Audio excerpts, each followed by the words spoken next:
Alright, before I show you this video, start making this on this carburetor, I want to explain issues I've had.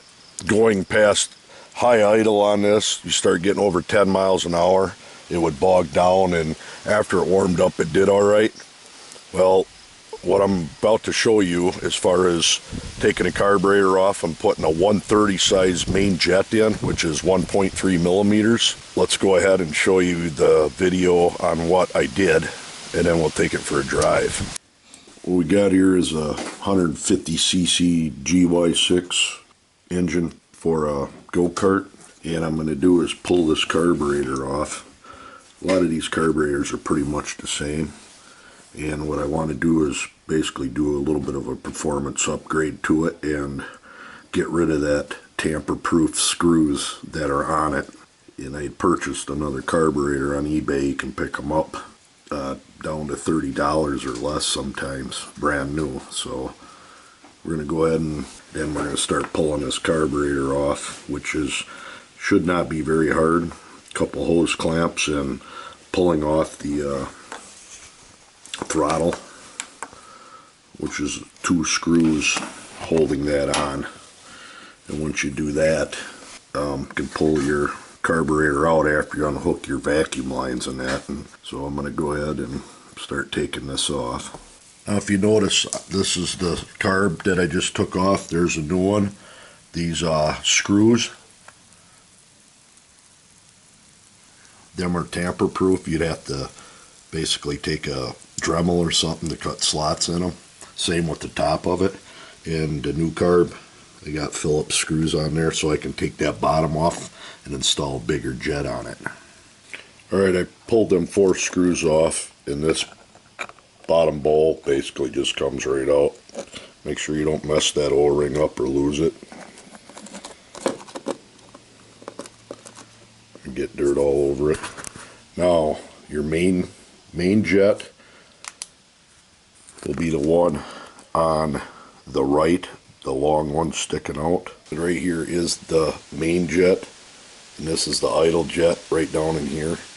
We're going to take that off, and I'm going to put a 130, which is actually 1.3 millimeters. I got 4 different sizes here, and a lot of these stock carburetors come with the size 95 for emissions, which really hinders these go-karts. So I'm going to start it off with the biggest one and just see how it runs, and if it's too much I'll take it apart and put a smaller one in. But basically you'll probably have to hold this with a wrench and then crack that loose with a screwdriver to pull that jet out.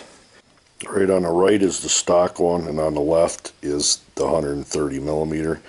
You might not be able to see that, but you can definitely see a difference in the size of the holes. And we'll just screw that 130 millimeter right back on. Tighten it down.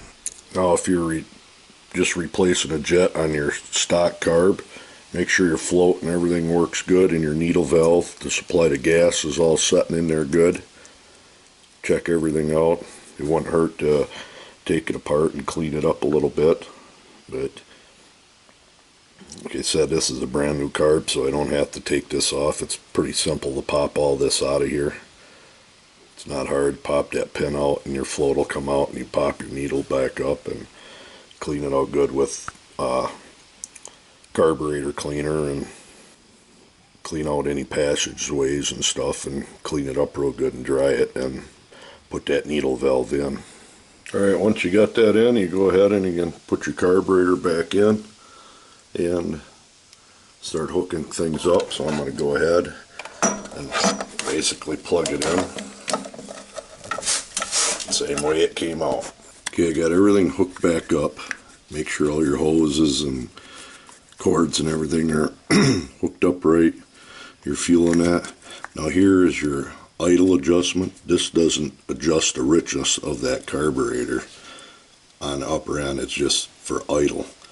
And if you're putting a new carb in, probably tighten that all the way up clockwise and back it up about 1 1/4 turns, and it should be a good starting point. So like I said, this doesn't adjust the richness when you're running, but it does adjust the richness at idle.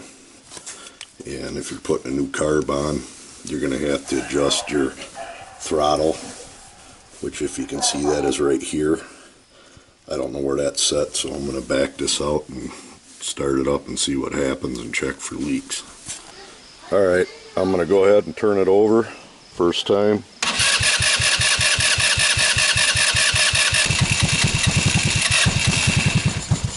I'll have to adjust the throttle on it, or the idle, a little higher.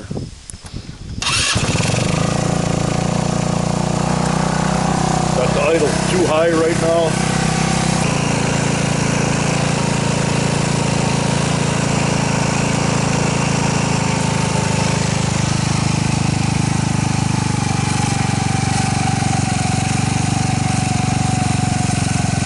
What you do is spray some carb and choke cleaner around the carb.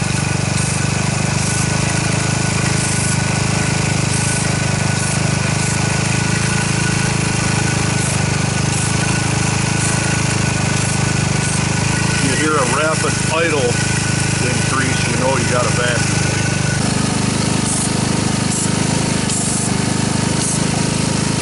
I don't hear anything, so go ahead and take it for a spin and just see. Alright, now everything's on. I want to show you this. Remember, this thing would stall out going revving up.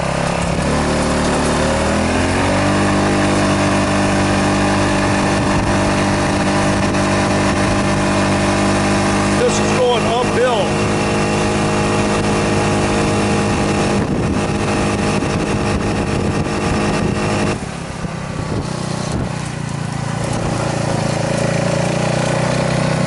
This is going at a slight incline down.